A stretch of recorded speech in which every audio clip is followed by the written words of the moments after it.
lang kung tilian. Nambubulaga na lang sa iba't ibang parte ng ating mga tahanan.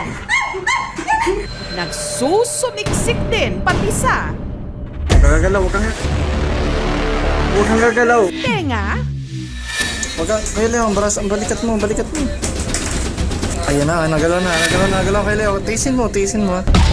gaya na lang ng nangyari sa lalaking ito. Sa video, makikitang may kung ano silang sinisipat sa tenga. Sinusungkit-sungkit gamit ang tiyan. Yun pala, walang iba kundi isang buhay na ipis.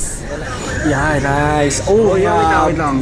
Ayan na, nagalaw kay Leo. Tiisin mo.